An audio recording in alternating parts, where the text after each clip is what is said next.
예수와 하나 되기 245번째. 그 얼굴이 천사의 얼굴과 같더라. 사도행전 6장 15절. 공회 중에 앉은 사람들이 다 스데반을 주목하여 보니 그 얼굴이 천사의 얼굴과 같더라. 미켈란젤로가 성당 천장에 그린 천지창조를 보면 아담은 근육질 청년으로 앉아있고 하나님은 청년에게 무엇인가 주려는 할아버지처럼 묘사되어 있습니다. 그리고 할아버지 옆에서 날고 있는 천사들은 귀여운 아기 모습입니다. 미켈란젤로는 하나님과 천사를 사람들이 이해하기 쉽게 의인화했습니다. 하지만 성경적이지는 않습니다. 천사는 엉덩이가 보이는 귀여운 아기가 아닙니다. 천사는 하나님의 사역자로 위엄이 있습니다. 하나님도 인자한 할아버지가 아닙니다. 사랑이 크지만 형상을 만들어서는 안 되는 영화롭고 떨리는 분입니다. 르네상스 시대의 사람들은 하나님을 낮추고 인간을 높여놓았습니다. 그것은 예수님께서 말씀하신 하나님과의 친밀성은 아닙니다. 순종과 경외가 없기 때문입니다. 그 결과 그들의 후손은 하나님을 두려워하지 않고 하나님의 자리에 앉아 있으려 합니다. 스데반을 고발한 사람들은 스데반이 모세와 하나님을 모독했다고 거짓말했습니다. 유대 지도자들은 스데반을 잡아왔습니다. 그들이 스데반의 얼굴을 보자 천사와 같았다고 합니다. 여기서 천사와 같았다는 것은 스데반에게 후광이 있었다는 말이 아닙니다. 스데반의 얼굴이 죄인이 보면 죽는 천사처럼 위엄과 신비함이 있었다는 것입니다. 사람들은 하나님의 영광이 스데반에게 임하자 두려워했습니다. 스데반의 설교가 자신들의 죄를 드러내자 격분해 그를 살해합니다. 예수님을 만나기 전 바울은 스데반을 죽이는데 책임자 역할을 합니다. 이것은 하나님과의 친밀성이 없었기 때문입니다. 예수님과 하나 된 자는 순종과 사랑과 영광이 함께 나타납니다. 사람들은 자신은 신을 믿지 않는다. 어떤 사람들은 난 불가지론자다. 이 세상에 어떠한 것도 옳은 것은 바른 것은 내가 판단할 수가 없다. 우리 지식은 다 모호하다. 이렇게 말을 하는 사람들도 있죠.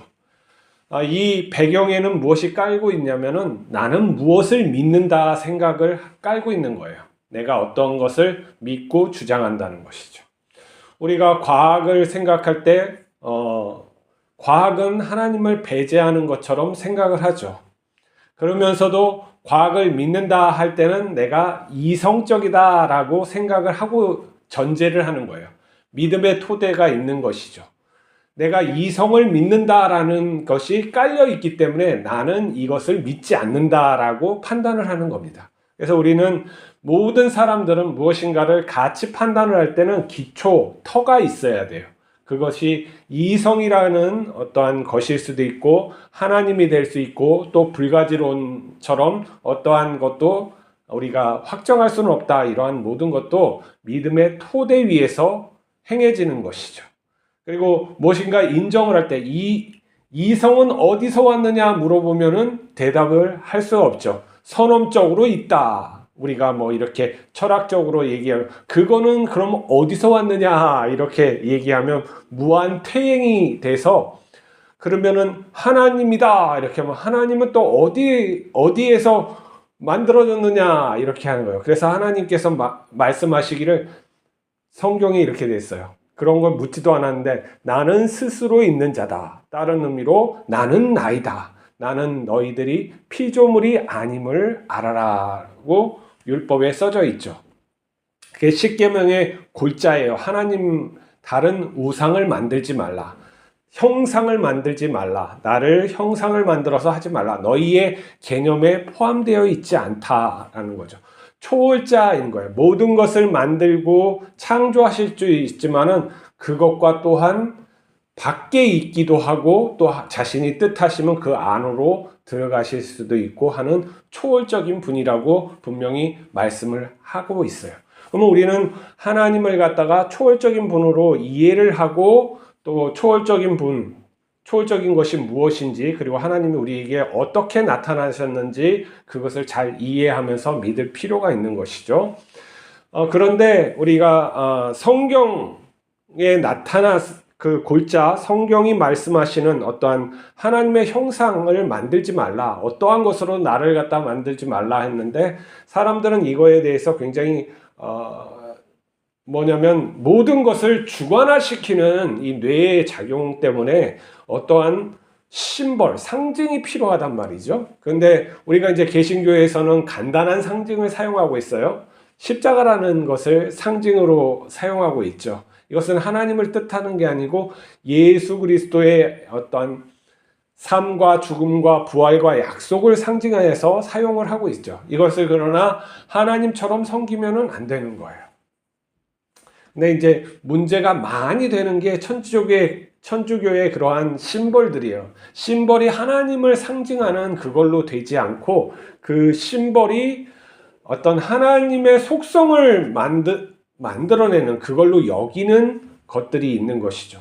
무엇이냐면은 하나님의 이렇게 모습을 갖다가 할아버지처럼 그리고 천사를 갖다가 엉덩이가 까진 천사로 해서 뭐 큐피트나 이러한 로마 제국에 있었던 그리스 신화에 있었던 그러한 신들의 형상으로 이렇게 만들어버리는 역할을 하는 거예요. 되게 친밀하게 보이는 것 같지만은 자세히 보면은 그 시대 사람들의 생각을 알 수가 있어요. 하나님이 이제 그 노인으로 묘사되잖아요. 이제 늙었다 이거예요. 이제 사람에게 모든 권력을 주고 퇴행해야 되는 시점에 있는 것이죠. 그렇게 은근히 뭐예요? 인간을 갖다가 굉장히 고상하게 높이는 것이 성당 중앙에 있는 거예요. 크리스트나 성당이라 그러죠. 거기에 이렇게 천지창조가 이렇게 있는데 그것뿐만 아니라 여러 것들이 그 성당에 있는 거예요. 성상들이 굉장히 많아요. 이렇게 할 때는 무엇이 문제이냐면 하나님은 그렇게 초월자가 아닌 우리하고 맞먹는 어떤 그런 존재가 아닐까 하는 착각을 불러일으키게 한다는 거예요. 친밀감을 주는 대신 그러한 착각을 일으키게 하는 그런 요소로 하나님의 그런 시면에 있는 깊이에 있는 그런 경외의 대상임을 우리가 망각하게 만든 거예요. 그리고 청년이 더 멋지고 할아버지는 뭐 이제 퇴행해야 되는 그런 존재로 만들어지는 거잖아요. 그런 거로 해서 하나님을 갖다가 업신여기게 볼 수가 있는 거예요. 자기가 그러한 의도가 아니었다 그래도 그러기 때문에 만들지 말라 하는 거예요. 어떤 의도라도 그런 건 하지 말라고 하는 것이죠. 그런데 우리는 그것을 갖다가 한단 말이죠. 이게 하나님의 뜻에 어긋나는 것은 반드시 후과가 따라오는 거예요. 그래서 하나님을 만만하게 보게 되고 이제는 뭐 과학이랍시고 합리적인 것으로만 찾아서 신은 없는가 보다. 과학으로 따져보니까 신은 없는. 과학으로 언제 그렇게 깊이 따져봤어요. 우리 과학이라는 게 이 우주의 표층 몇 개만 걷어내고 있었어요. 지금 뭐 말할 수 없는 과학의 문제들이 산적해 있는데 나는 그것을 믿는다는 걸로 그것이 다 이 세상을 설명해 준다는 착각에 빠질 수가 있는 것이죠. 그럼 우리 기독교 개신교인들은 그거에서 자유롭냐 이거죠. 그렇지 않다는 것이죠. 개신교에서도 많은 문제가 있어요. 하나님을 경외하는 대상으로 두렵고 떨리는 모습으로 우리가 그 마음 한편에는 가지고 있어야 돼요. 왜 그러냐면은 죄에 대해서 하나님은 묵고하시는 일이 없기 때문에 그래요. 죄에 대해서 철저하게 단죄하시고 벌하시지 죄를 갖다가 막 다 끌어안고 그렇게 하질 않아요. 예수님께서도 그 죄인을 갖다가 용서해 줄 때는 그 음란한 여인, 그렇게 간음한 여인을 용서해 줄 때는 다 생명을 보호해 주고 기회를 주시지만 다시는 죄를 짓지 말라고 분명히 경고를 하시는 거예요. 그것은 뭐냐면 하나님하고 죄하고는 함께 할 수가 없기 때문에 그러는 거예요. 하나님은 선하시고 또 완전하시고 진리를 갖다가 진리이시며 진리의 세계를 추구하시는 분인데 내가 그런 죄를 짓는다는 건 그것과 대적한다는 거예요. 하나님의 선하심과 대적하여서 살아간다는 것이죠. 그런 요소가 우리 인식 체계에 자꾸 들어오면은 뭐가 되냐면 내가 주인이 되고 싶고 내가 무엇인가 주동이 되어서 이 세상을 갖다가 다스리고 싶은 욕망이 있는 거예요. 우리가 주동이 되어서 다스려서는 안 돼요. 하나님도 우리와 관계적인 존재이고 존재로 우리에게 다가오시며 또한 우리가 이웃에게 아니면 이렇게 생명 다른 이런 모든 만물에게 관계적인 존재로서의 어떤 합의와 교통이 있어야 되는 것이지 내가 그거 위해서 무엇인가 하나님도 하시지 않는 것을 해가지고 하나님은 여기다가 놓고 뭐 사람은 저기다 놓고 동물 이 돼지 이 개돼지는 저 밑에다 놓고 이러한 것을 하나님이 원하시지 않는단 말이에요. 창조 세계에 보면은 처음부터 아담과 하와라는 것 해놓고 동물을 잡아먹지 못하게 처음부터 창조하셨다는 건 무엇이냐면은 이 세계가 그렇게 되지 말지어다 하는 거예요. 그런데 이 세계가 그렇게 되었으면 그러니까 너희가 다스리고 정복하고 다스리라는 거예요. 악을 정복하고 다스리라는 것이 청지기적인 사명이고 관계적인 회복에 우리에게 주신 어떤 사랑이면서도 어떤 대리자 역할을 우리가 하는 것이지 그것을 갖다가 지배해서 착취한다는 그런 것이 아니란 말이에요.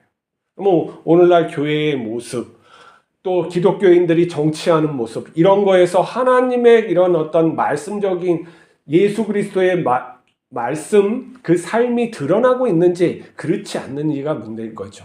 우리가 미켈란젤로만 욕할 것이 아니라 내 삶에서 지배자의 역할로 있는 것인지 아니면은 더불어 살아가려고 하는 그런 하나님의 마음 그 중심을 우리가 알고 그것을 따르고 있는지 살펴봐야 되는 것이요. 그렇지 않다면은 하나님을 그릇되이 하나님을 옳지 못하게 믿는 거예요. 바울이 그런 예수님을 만나기 전에 그 모습이란 말이죠. 이 바울은 이제 뭐예요?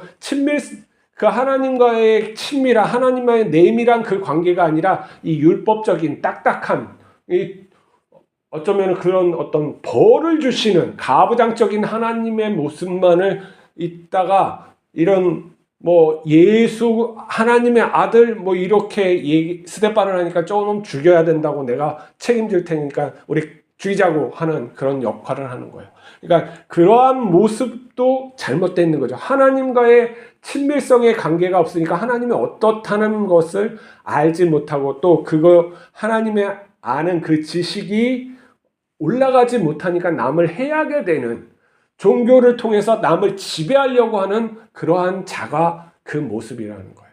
근데 바울이 성령을 통해서 거듭나고 또 이렇게 탈바꿈되는 그 과정을 통해서 그가 하나님을 알게 되고 섬기는 자의 삶의 자리에 들어가 있고 무엇인가를 갖다가 자기를 드러내는 것이 아니라 하나님과 연합함으로써 내가 하나님의 그 영광에 참여한다는 것을 깨닫게 되는 그러한 일들이 벌어지는 것이죠. 그러한 우리의 어떤 깊은 알매 그 속으로 들어가야 되고 하나님의 말씀을 그냥 내 식대로 해석하지 않고 어떤 기본적인 골자가 무엇인지를 갖다 깊이 알아서 그걸 갖다가 생명처럼 여기고 사는 거예요. 그래서 세상 사람들이 만들어내는 아이콘들, 뭐 귀신의 아이콘들도 있을 테고 뭐 게임의 아이콘들 중에서 그런 것들 되게 많잖아요. 그러한 상품적인 또 아이콘들도 굉장히 많아요. 성적이고 뭐 이제 신화적인 그런 것. 내가 그런 것을 알면은 철저하게 배제시키고 이거는 하나님께서 사람들에게 주신 그런 영광이 아니다라는 것을 버리고 내가 하나님의 형상 예수 그리스도의 그 형상을 나타내는 것을 내가 그런 것들을 좋아하고 사랑하고 더 이걸 전하고 어떤 만들어내는 그런 자의 입장에 있다는 것을 해서 내가 그러한 소비도 하고 그렇게 그러한 모습을 가지고 있는 사람들과 공유하면서 살아가야 하는 거예요. 그러니까 우리의 현실에, 우리의 가치관에 그러한 것들이 정립되어 있지 않으면 하나님으로부터 오는 말씀도 잘 들리지도 않고 뜻도, 그리고 나에게 향하신 어떠한 소명도 제대로 깨닫지 못하는 것이 되는 것이죠. 그래서 우리는 올 한 해 새로운 시작을 깨끗함에 비워짐, 거기에 말씀만이 하나하나 세워지는 그 말씀이 예수 그리스도임을 알고 예수 그리스도로 내 중심을 다시금 세우는 한 해 됐으면 좋겠습니다. 기도하시겠습니다. 거룩하신 아버지 하나님, 스데반에게 하나님의 참 모습을 보여주시고 그 돌에 맞아 죽는 상황에서도 그들에게, 돌을 던지는 자들에게 그 책임을 묻지 아니하고 용서를 받았던 그 마음을 우리도 품게 하여 주시옵소서. 그리고 참으로 하나님을 경외하는 것이 무엇인지 알게 하여 주시고 우리의 삶이 스데반의 그 삶처럼 죽음을 두려워하지 않고 오직 하나님을 사랑하고 그 영광을 바라보며 죽음에 이를 수 있는 그러한 하나님의 자녀다움의 삶에 들어가게 하여 주시옵소서. 우리 주 예수 그리스도 이름으로 기도하옵나이다. 아멘.